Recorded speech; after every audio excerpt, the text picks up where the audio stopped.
Hello, hello, hello. How are you? Really, how are you?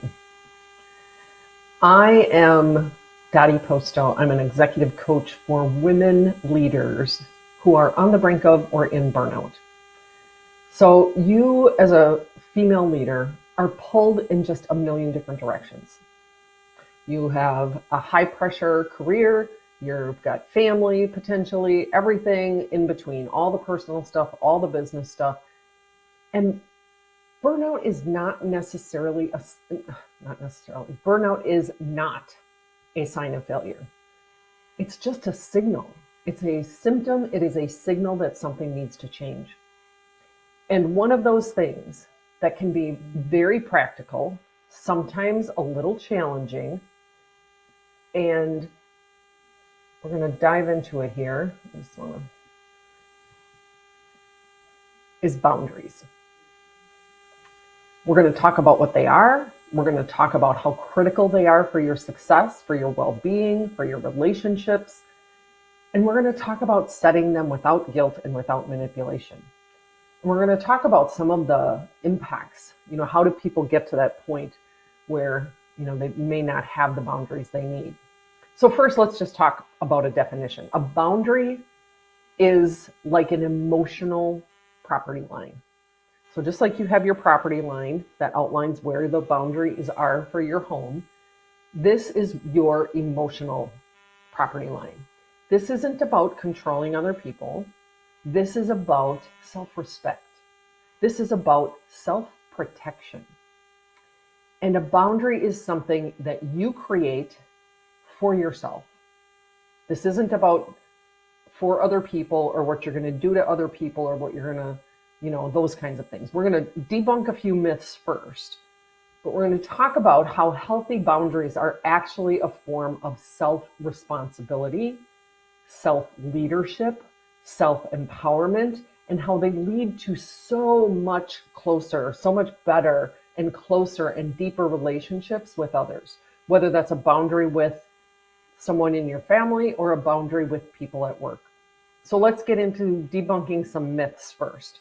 Because boundaries don't isolate us. They create stronger, healthier, more respectful respectful relationships, and they create connections. They create connections out of love, out of respect, and they really create much stronger and much more effective and productive relationships. So the first myth is that if I set a boundary, it's going to damage or hurt the relationships that I have, whether that's with peers, whether that's with my team, whether that's with a boss or a CEO. If I set boundaries, people will think I'm selfish, I'm uncaring, and it'll damage those relationships. But the truth is, boundaries actually strengthen relationships. They create clarity and they create mutual respect. When you set boundaries, you're teaching others how to interact with you in a way that honors your needs and their needs. And we'll talk about some examples a little bit later, so I'll get into that in a minute. But this really reduces resentment, it reduces miscommunication, it reduces conflict.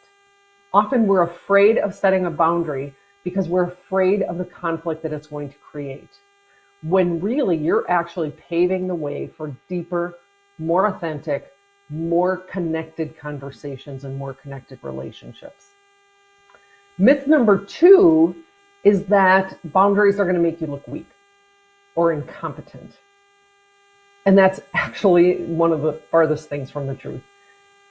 Some people believe that if I set a boundary, people are going to think that I can't handle the pressure or I'm not cut out for leadership. And the truth is that leaders who set boundaries demonstrate self-awareness, emotional intelligence, leadership, strength, and they're not a sign of weakness. They're actually a mark of high quality, strategic leaders. And when you prioritize what matters most for you, for your role, for the impact that you want to make in the world, on the organization, with your team, that your You're showing others that you value focus, that you value quality over exhaustion. You value quality over overextending yourself. And this builds so much credibility and so much respect. I actually saw this in a client, and I'm going to share an example, a couple examples in a minute about a client that this actually had a huge impact on her career and created so much more respect and credibility for her. And then the third myth is that I should be able to manage without boundaries. I shouldn't have to set boundaries, because successful leaders should be able to juggle everything. They should be able to take whatever comes at them. They should be able to handle it and be on all the time to be able to address anything that is coming their way. Leadership isn't about doing it all. It's about guiding others. It's about delegating effectively. It's about conserving your energy so that you have the time, you have the space, and you have the brain space when you get in that time and space to actually be strategic, to actually have what one of my bosses used to call super thinking time. When you set boundaries, you're leading with clarity and purpose. And this is going to help you to avoid overwhelm, help you to avoid burnout, help you to maintain the sustainability of your role and actually create greater levels of influence, greater levels of impact, and higher levels in the organization if that's what you're looking for. Without the time and the space for strategic thinking, that super thinking time, you're putting yourself at a disadvantage. Because the stress of not having boundaries, the stress of the resentment that no boundaries creates, that stress impedes our ability to think clearly. It actually impedes your ability to make decisions clearly and effectively and quickly. You're putting yourself at a disadvantage. You're not able to work with as much clarity, with as much focus. So I told you I was going to share a couple examples. I had one leader who I was speaking to recently who absolutely loved her job. And she was in burnout, fully in burnout. And she knew she couldn't quite reconcile those two things. And she thought, well, if I love my job, how could I be in burnout? Too many people think that burnout is because I've come to not like my job. The symptoms of burnout are what cause us to not like what we're doing anymore, because we don't have the same level of clarity, of focus, of quick decision making, of emotional regulation, being the emotional intelligence we used to have. All of that starts to go away when we're so far under stress. And so this leader, where the more we talked, the more I realized she didn't have any boundaries. She worked on her vacation days. She worked every evening, sometimes till 2 a.m. while her family slept, so that she could get all her work done, so that she could be available to pick up all the pieces, to handle anything that came in, to handle and support her team, because she hadn't even had the time to fully train them so that they could be functional without her being there supporting them every moment of every day. Now, another client I had, we'll call her Laura, she also had struggled setting boundaries both at home and in the office.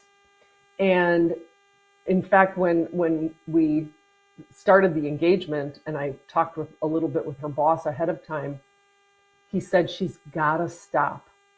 She's got to stop volunteering for every single project that comes up. She's spread too thin, and we know she's not giving her best to everything.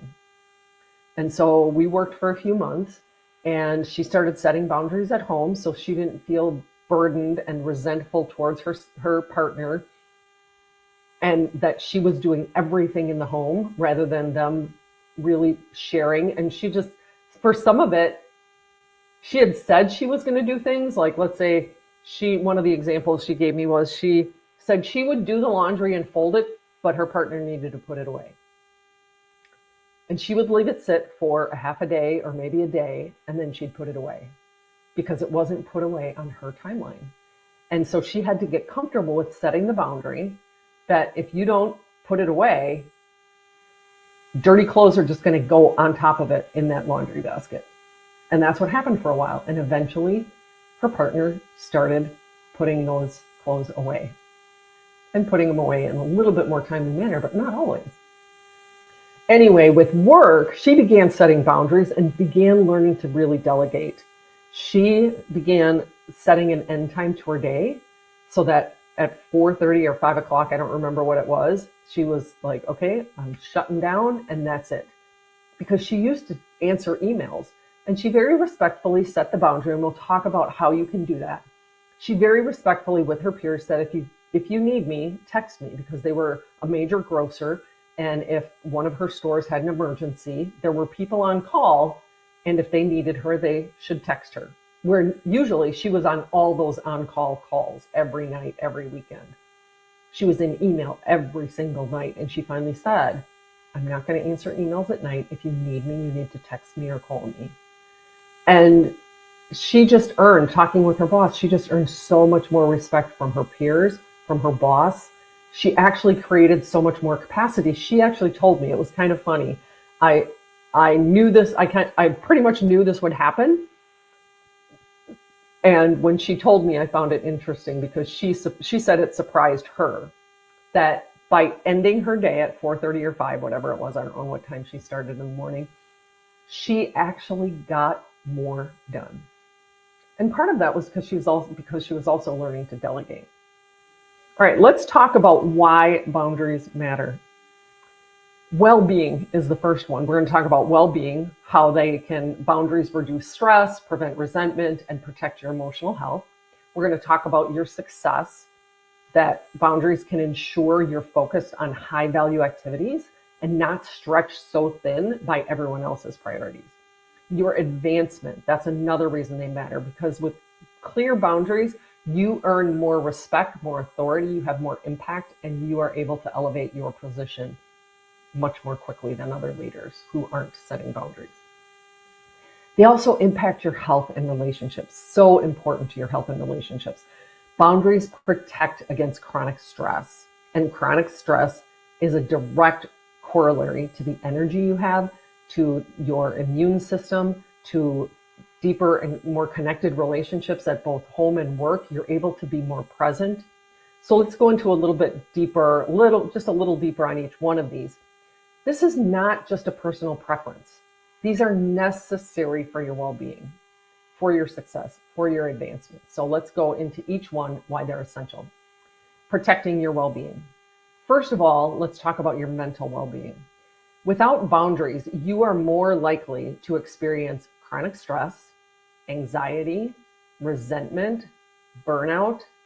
When you can set clear limits, you're actually giving yourself permission to take a step back in the evenings, on the weekends, when you're not taking all these emails and working on projects and doing all of this other stuff.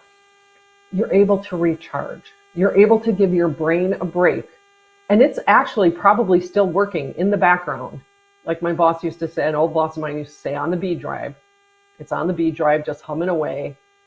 But you're able to actually maintain a greater sense of emotional stability.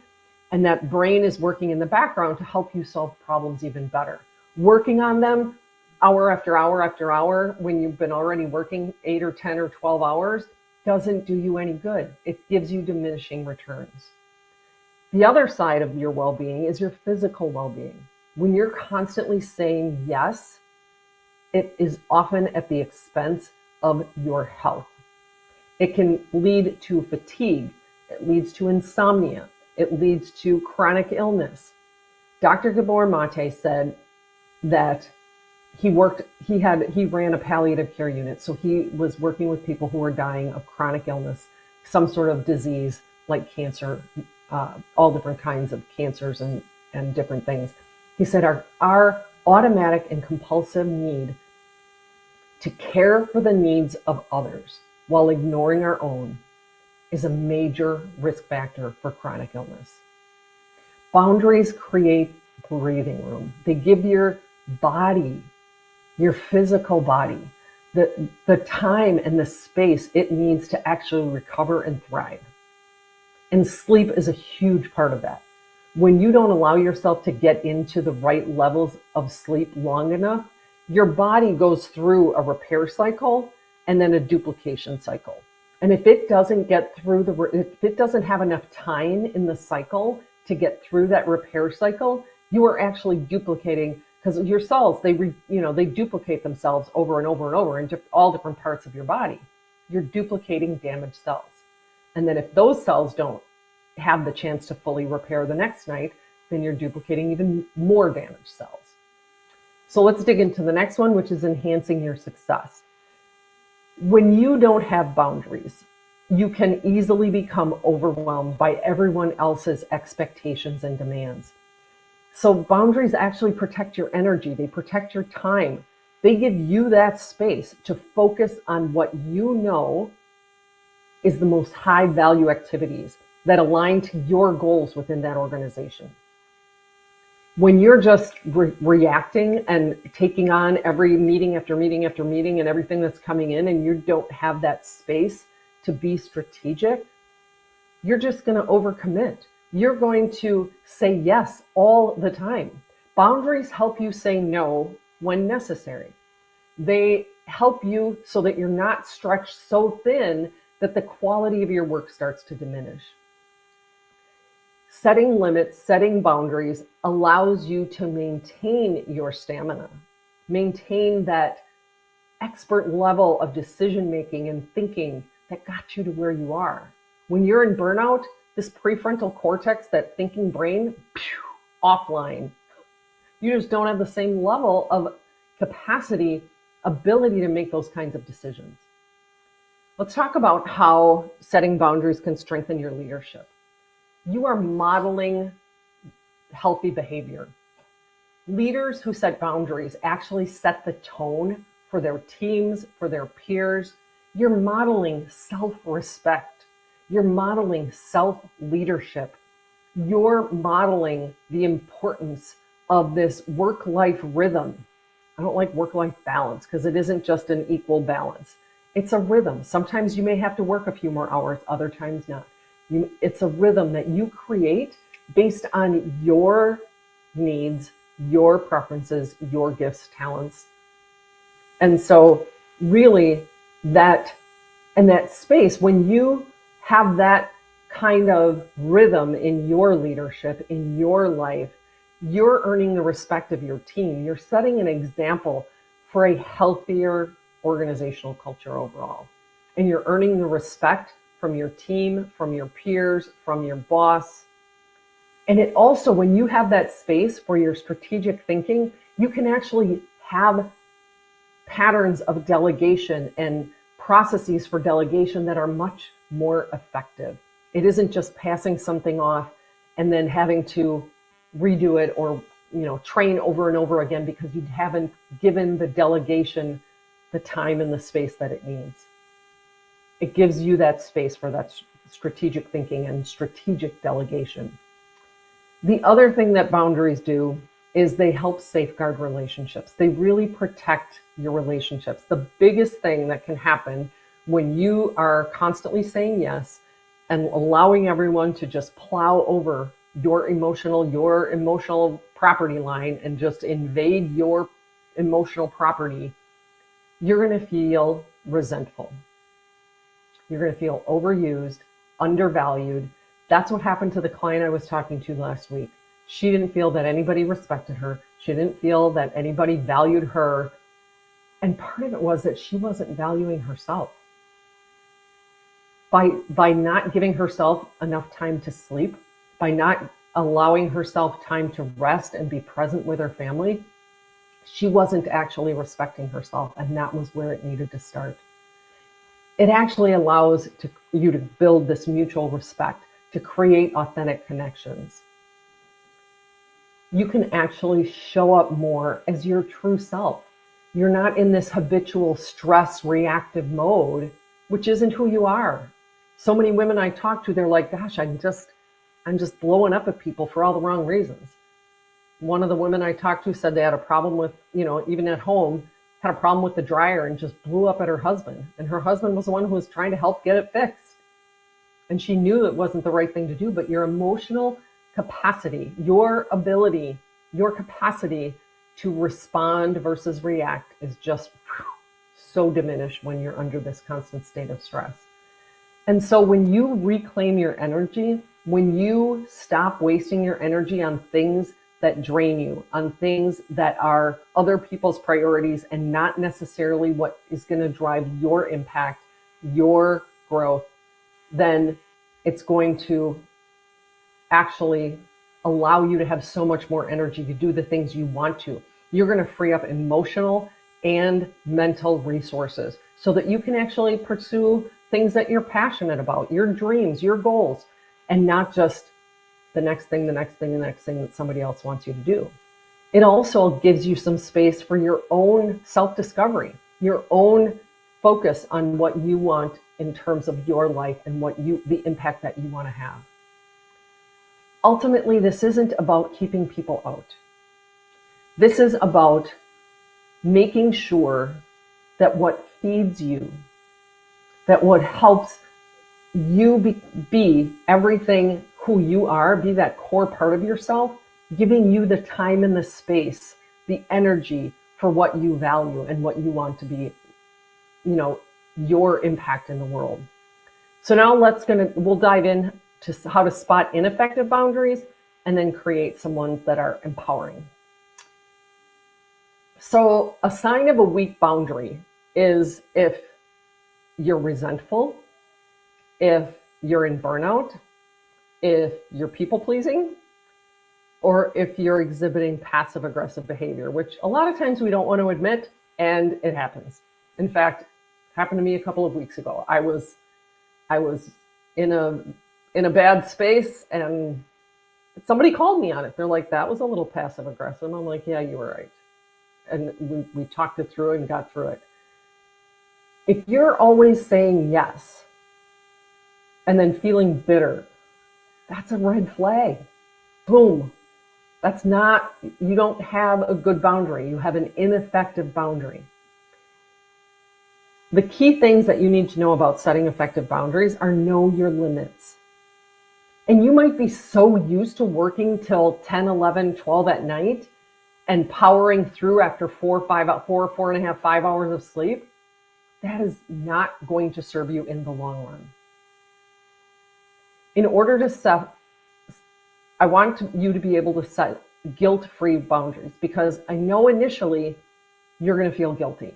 That's our brain protecting us. If we work till 10, 11, 12, 1 in the morning, night after night after night after night, our brain thinks that that's what's necessary for us to survive.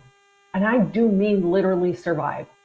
We get to a point where these behaviors, people pleasing, conflict avoidance, overachieving, overworking, these are just habits. And our brain is telling us that they're important. We've told our brain they're important. And all it is shifting that habit. So initially, when you try to pause and set that boundary of not going to bed at 2 in the morning, going to bed at 10, that's a huge shift, first of all. Sometimes you got to back it up a little more slowly. And your brain is going to say, oh, no. It actually literally thinks you're going to die. I know this may sound drastic, but that's what it thinks. And so it takes a little bit of time working on this to actually get yourself to a point of, I'm safe, I'm okay. Because your brain's going to want to go back to, go look at the email. It literally thinks you're going to die if you don't check your email at night. So setting boundaries isn't selfish. So reframe that guilt you're feeling.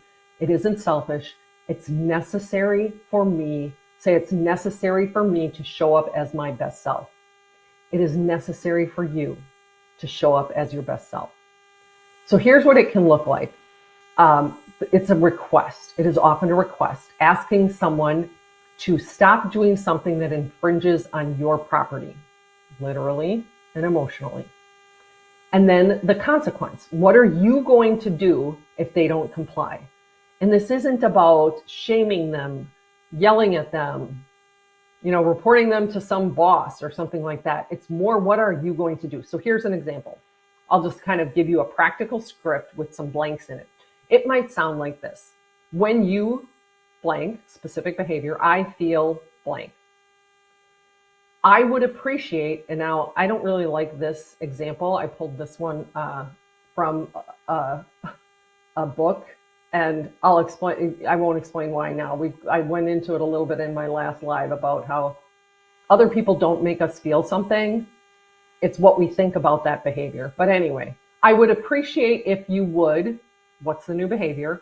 If not, I will, what's the consequence? So here's a super simple example. If you continue to email me, call me, text me after hours, I won't respond until the next day, until the next business day. And let's give you a couple more examples. One way of setting boundaries is to set 2 or 3, and you could start with 1, 90-minute focus blocks that are labeled strategic thinking, executive focus, and treat them as sacred as you would a client or board meeting. When you prioritize and create breathing room for deep work, and you need minimum of 90 minutes for deep work, rather than just task juggling and going from meeting to meeting to meeting to meeting, it actually will protect your cognitive energy. It fosters creativity, and it gives you time for strategic insight. Another example is communicate expectations with your team. So you might say to your direct reports, I don't expect responses after whatever time, 5 p.m., 6 p.m. If something's urgent, text me, but otherwise, let's keep evenings for rest and recharge. And this works because you're setting the tone for a sustainable work culture. It gives you permission to step away in the evenings so that you can have time to be present with other people. And there might still be things going on, as my boss used to say, on the B drive, in the background, in your unconscious, in your subconscious. It's actually going to work on some of those things. But if you're constantly focused on it, your brain actually doesn't put as many resources towards it. And the last example I'm going to give you is a pause. And it might be a long pause, and it might be as simple as pausing before you say yes to any new requests. When someone asks you to take on one more thing, a simple response can be, let me look at my priorities and get back to you. This can be very simple. I can't help you with this right now. Maybe offer someone else who could help. I can't help you with this right now. If you can wait a week, things will calm down and I'll be able to put some time and energy towards this. But if you can pause and just say, let me look at my priorities, and that's a very smart word to use in there. Let me look at my priorities and get back to you. Because just because it's one of their priorities doesn't necessarily make it one of your priorities. And it just kind of gives a pattern interrupt of that knee-jerk reaction, that knee-jerk habit of overcommitting. And it reinforces your role as a strategic decision maker.